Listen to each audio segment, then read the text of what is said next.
नमस्कार।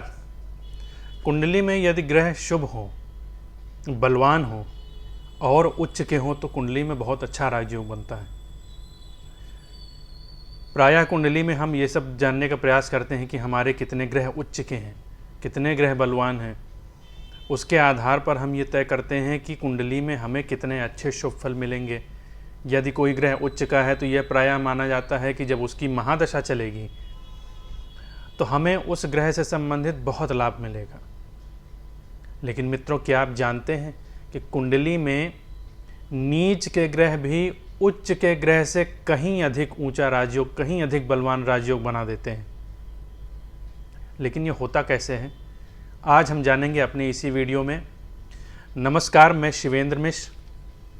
आज हम आपको मित्रों बताएंगे अपनी इस वीडियो में कि उच्च के ग्रह ही नहीं, नीच के ग्रह उच्च के ग्रहों से कहीं अधिक बलवान राजयोग बनाते हैं, जिनका प्रभाव इतना अधिक होता है कि वो व्यक्ति को साक्षात राजा बना देते हैं।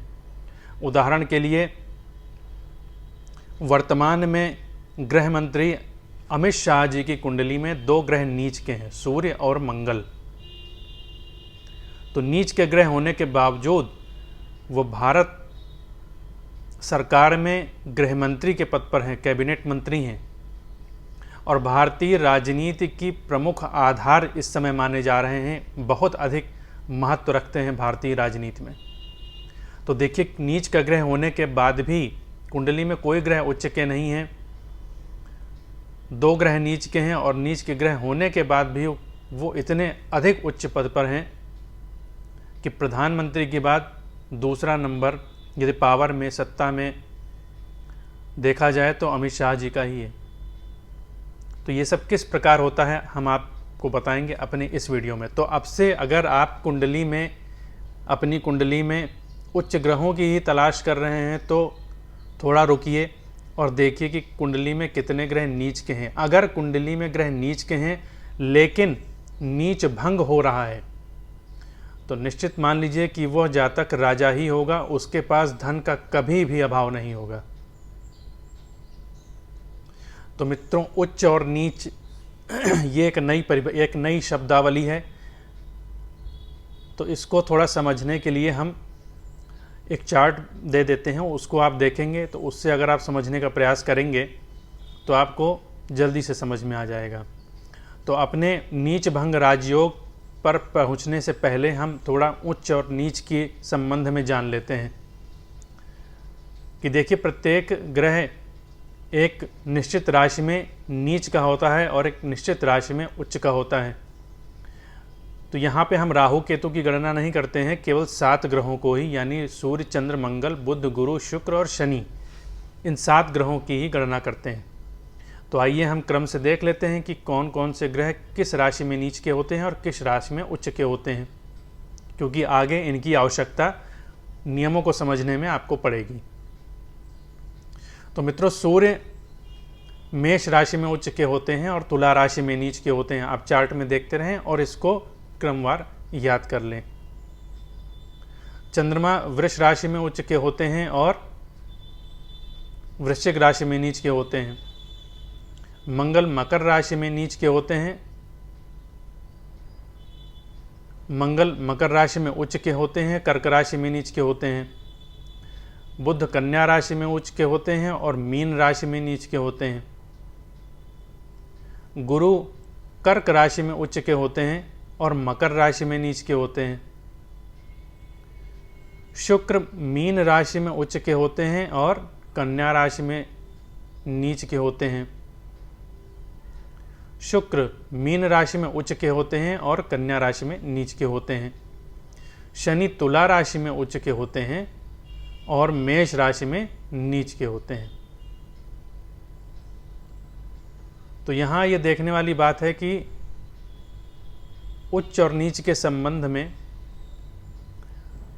यदि चंद्रमा को छोड़ दिया जाए तो बाकी ग्रहों की राशियां वही हैं, केवल क्रम बदले हुए हैं।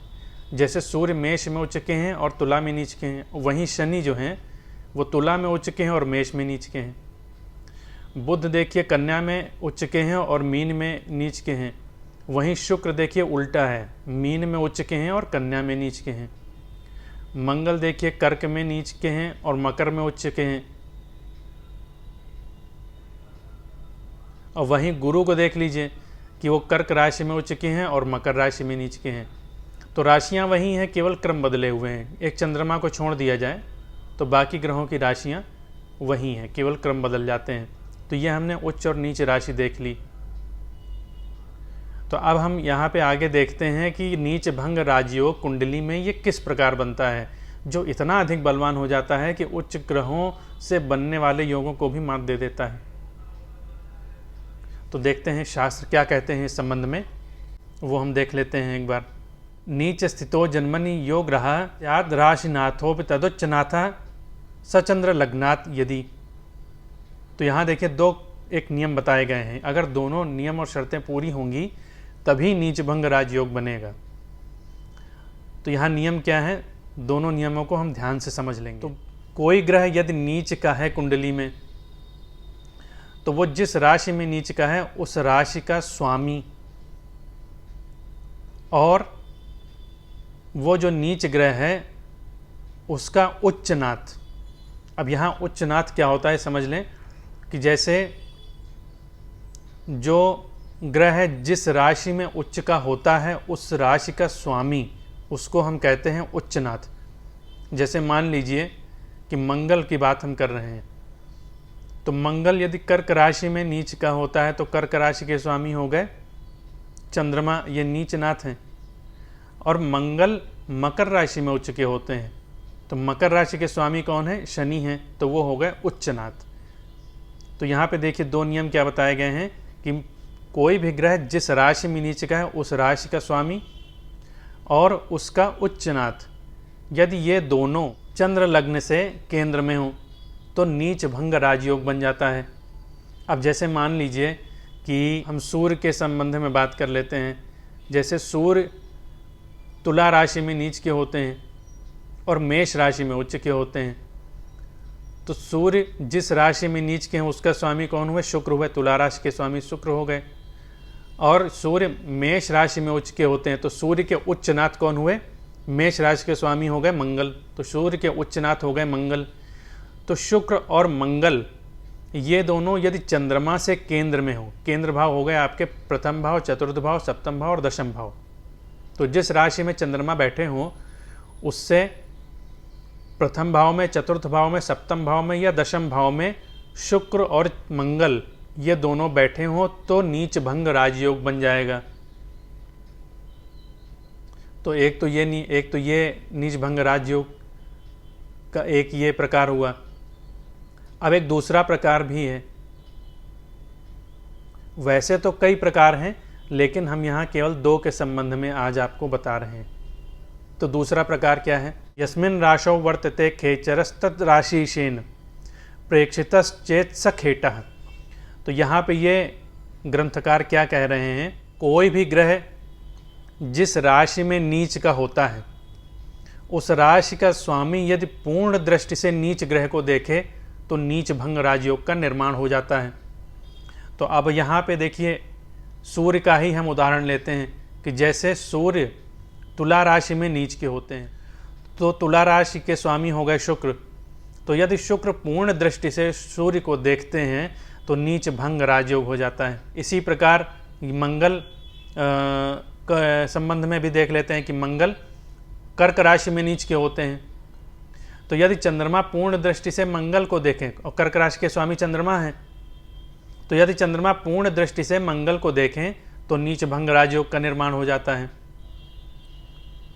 शनि के संबंध में देख लें, शनि मेष राशि में नीच के हो जाते हैं, तो मेष राशि के स्वामी हो गए मंगल, तो यदि मंगल पूर्ण दृष्टि से शनि को देखें तो नीच भंग राजयोग का निर्माण हो जाएगा। अर्थात कोई भी ग्रह जिस राशि में नीच का होगा उस राशि का स्वामी यदि नीच ग्रह को पूर्ण दृष्टि से देखता है तो कुंडली में नीच भंग राजयोग का निर्माण हो जाता है। तो ये दो हमने नीच भंग राजयोग आपको कुंडली में बताए कि नीच भंग राजयोग का निर्माण कुंडली में किस प्रकार से होता है।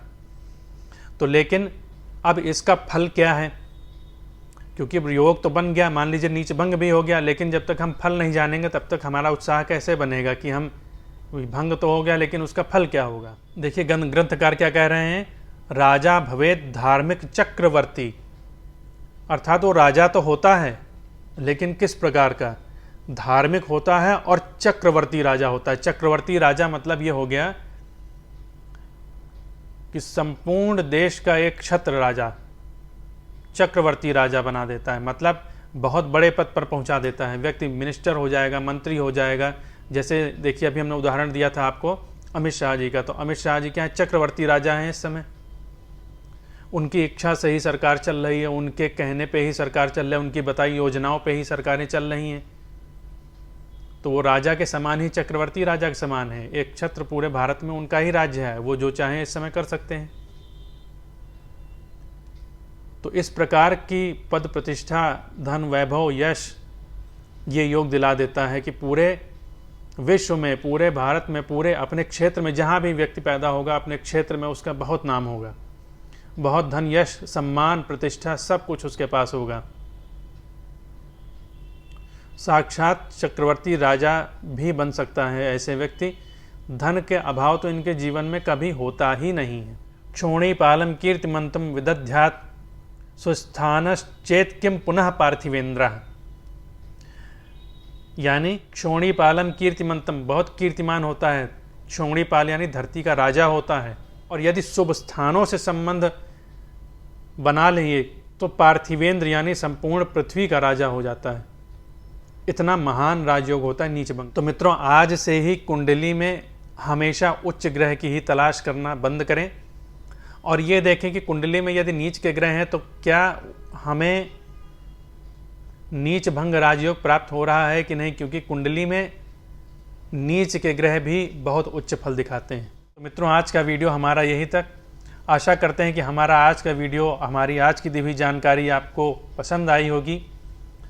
अगर हमारी दी हुई जानकारी आपको पसंद आ रही है तो प्लीज़ वीडियो को लाइक करें, कमेंट करें, वीडियो शेयर करना बिल्कुल मत भूलें।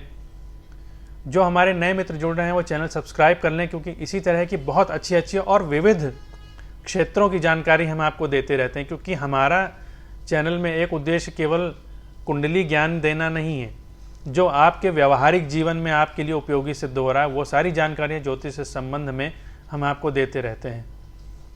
तो मित्रों, बने रहिए हमारे साथ, हमारे वीडियो में, हमारे चैनल में। मिलते हैं आपसे एक नई वीडियो में एक नई जानकारी के साथ। तब तक के लिए जय श्री राम।